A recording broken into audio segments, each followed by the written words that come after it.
ಅಯೋಧ್ಯೆ ದೇಣಿಗೆ ಹಗರಣ supreme court ಅಂಗಳಕ್ಕೆ ಈಗ ತಲುಪಿದೆ. ಸುಪ್ರೀಂ ಕೋರ್ಟ್ ಅಂಗಳಕ್ಕೆ ಅಯೋಧ್ಯೆ ದೇಣಿಗೆ ಹಗರಣ ತಲುಪಿದ್ದು ಇದೀಗ ತನಿಖೆಯನ್ನ ಆರಂಭ ಆಗುವಂತಹ ನಿರೀಕ್ಷೆಗಳು ಕೂಡ ಹೆಚ್ಚಾಗಿದೆ.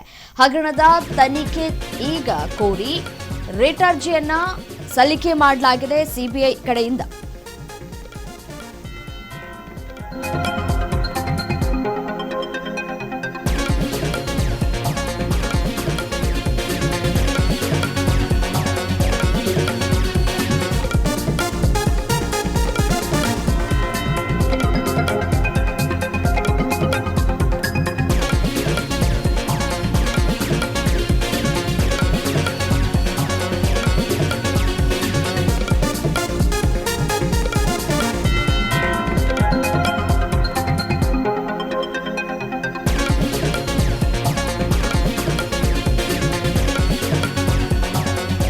ಅಯೋಧ್ಯೆ ದೇಣಿಗೆ ಹಗರಣ ಇದೀಗ ಸುಪ್ರೀಂ ಕೋರ್ಟ್ ಅಂಗಳಕ್ಕೆ ತಲುಪಿದೆ. ಹಗರಣದ ಸಿಬಿಐ ತನಿಖೆ ಕೋರಿ 3 ರಿಟ್ ಅರ್ಜಿಗಳ ಸಲ್ಲಿಕೆಯಾಗಿದೆ.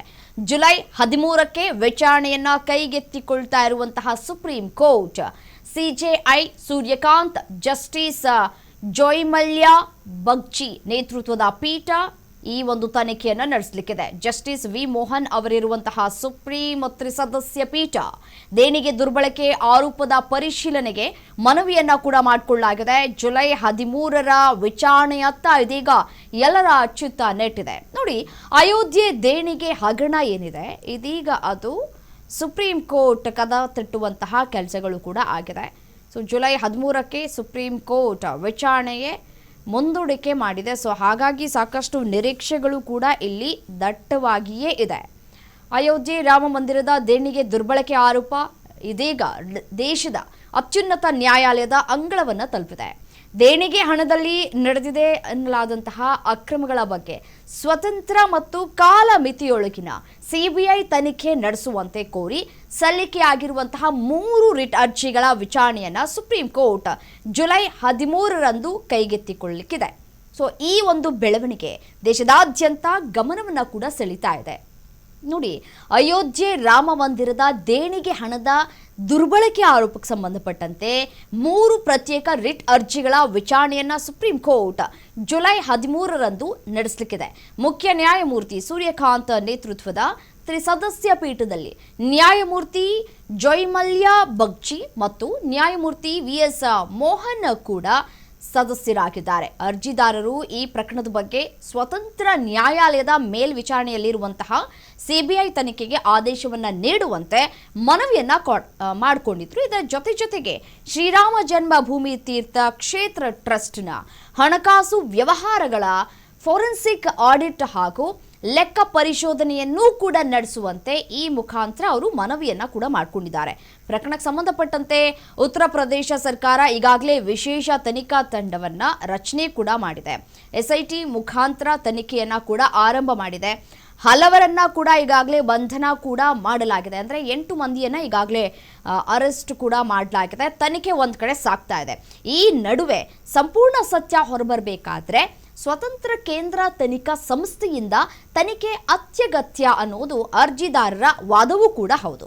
ಸೊ ಹಾಗಾಗಿ ಜುಲೈ 13ರಂದು ನಡೆಯಲಿರುವಂತಹ ವಿಚಾರಣೆಯಲ್ಲಿ ಸುಪ್ರೀಂ ಕೋರ್ಟ್ ಯಾವ ನಿರ್ದೇಶನವನ್ನ ನೀಡುತ್ತೆ ಅನ್ನೋದು ಸದ್ಯಕ್ಕೆ ಇರುವಂತಹ ಕುತೂಹಲ. ದೇಶದಾದ್ಯಂತ ಕಾತುರದಿಂದ ಕಾಯ್ತಾ ಇದ್ದಾರೆ. ಸಾಕಷ್ಟು ನಿರೀಕ್ಷೆಗಳನ್ನು ಕೂಡ ಇಟ್ಕೊಂಡಿದ್ದಾರೆ. ತನಿಖೆಯನ್ನ ಸಿಬಿಐಗೆ ವಹಿಸುವುದೇ ಅಥವಾ ಈಗಾಗಲೇ ನಡೀತಾ ಇರುವಂತಹ ತನಿಖೆಯ ಕುರಿತು ನ್ಯಾಯಾಲಯ ಯಾವ ನಿಲುವನ್ನ ತೆಗೆದುಕೊಳ್ಳುತ್ತೆ ಅಂದರೆ ಎಸ್ಐಟಿ ಈಗಾಗಲೇ ತನಿಖೆಯನ್ನು ನಡೆಸ್ತಾ ಇದೆ. ಸೊ ಎಸ್ಐಟಿಯೇ ಮುಂದುವರಿಸಲಿ ಅಂತ ಹೇಳುತ್ತಾ ನ್ಯಾಯಾಲಯ ಅಥವಾ ಸಿಬಿಐಗೆ ವರ್ಗಾವಣೆ ಮಾಡೋದಕ್ಕೆ ತಾಕೀತನ್ನ ಮಾಡುತ್ತಾ ಅನ್ನೋದು ಸದ್ಯಕ್ಕಿರುವಂತಹ ಕುತೂಹಲ.